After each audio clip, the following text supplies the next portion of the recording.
Hello बच्चों, let's read the question. The two ends of moving train with constant acceleration passes a certain point with velocities u and v.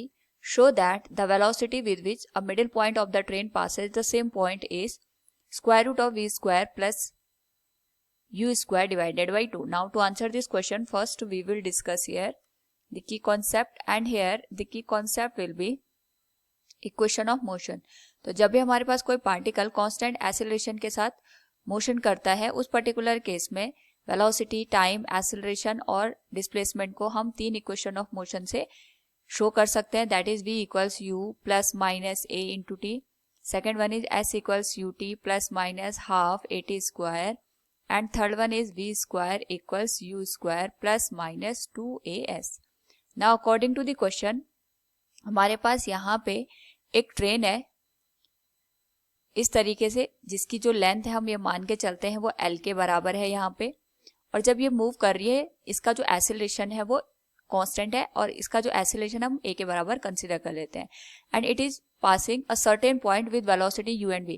यानी जो इसका यहाँ पे front end और back and है वो किसी सर्टेन पॉइंट को u और v टू डिफरेंट वेलोसिटी के साथ मूव कर रहे हैं. यानी हम इस तरीके से समझ सकते हैं इसको कि सपोज हमारे पास ये कोई पॉइंट है P. जब ये ट्रेन इस P पॉइंट से यहाँ पे पास होगी, तो जब इसका फ्रंट एंड है वो u वेलोसिटी के साथ इसको मूव करेगा. और ये जब ट्रेन पूरी की पूरी इसको यहाँ पे कवर कर चुकी होगी, यानी जब ट्रेन ने यहाँ पे L लेंथ को कवर कर चुका होगा, उस पर्टिकुलर केस में यहाँ पे जो वेलोसिटी होगी दैट विल बी v. यानी यहाँ पे u से जो इसकी वेलोसिटी v चेंज होती है वो L लेंथ के ड्यूरेशन में ही यहाँ पे इसकी वेलोसिटी में चेंजेस हमें देखने को मिलते हैं. तो हमसे पूछा गया है कि जब इसका मिडिल पार्ट, यानी जब यहाँ पे जो L/2 लेंथ है वो इस तरीके से P पॉइंट को पास करेगी, तो उस पर्टिकुलर केस में हमारे पास जो वेलोसिटी होगी उसकी वैल्यू कितनी होगी, ये हमें बताना है कि ये जो मिडिल पॉइंट है जब ये इस P पॉइंट पे पास करेगा तो इसकी वेलोसिटी कितनी होगी. यानी जब फ्रंट एंड P पॉइंट को पास करेगा उसकी वेलोसिटी u है. जब बैक एंड यानी जो इसका सबसे एंड पोर्शन है वो P पॉइंट को पास करेगा तो उसकी वेलोसिटी v होगी. और हमें ये दिखाना है कि जब ये मिडिल पोर्शन या मिडिल पॉइंट P पॉइंट को क्रॉस करेगा, उस केस में इसकी velocity square root of v square plus u square divided by 2 के बराबर होगी. तो इस केस में हम यहाँ पे सबसे पहले इसका एक्सेलरेशन फाइंड आउट करते हैं. So we will use here third equation of motion, and from the third equation of motion we can say here v square will be equals u square plus 2as.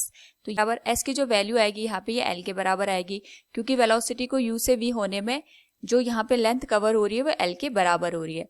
So from here we can write a will be given as v square minus u square divided by 2L. This will be equation number first. Now इसी acceleration के साथ हमारे पास जो middle point है ये भी P point को यहाँ पे क्रॉस करेगा. So for middle point velocity will be given as v dash. हम इसको v dash मान लेते हैं. तो इनिशियल वेलोसिटी u होगी और इस केस में जो फाइनल वेलोसिटी होगी वो v dash के बराबर होगी. Again we will use here third equation of motion. हम यहाँ पे भी थर्ड इक्वेशन ऑफ मोशन का यूज करेंगे. So we will use v dash square equals u square plus 2a into s. जो लेंथ आएगी वो L/2 के बराबर आएगी, क्योंकि हम यहाँ पे मिडिल पॉइंट की बात कर रहे हैं. 2 से 2 कैंसिल हो जाएगा यहाँ पे. तो so we can write v dash square equals u square plus जो हमारे पास यहाँ पे एक्सेलरेशन की वैल्यू आई थी फ्रॉम द इक्वेशन फर्स्ट. अगर हम देखें तो एक्सेलरेशन की वैल्यू थी v square minus u square divided by 2L. उसको हम यहाँ पे इक्वेशन 2 में प्लेस कर सकते हैं. So we can say here from equation 1 v dash square equals u square plus एक की जो वैल्यू होगी that will be v square minus u square divided by 2L multiplied with L के बराबर. L से L कैंसिल हो जाएगा. So it will be v dash square equals v square 2u square minus u square, it will be u square divided by 2. So from here v dash की जो value होगी it will be square root of v square plus u square divided by 2. This will be the final answer. So from the given question we can say here velocity with which the middle point of the train passes the same point is square root of v square plus u square divided by 2 Hope all you understood it. Thank you and best of luck.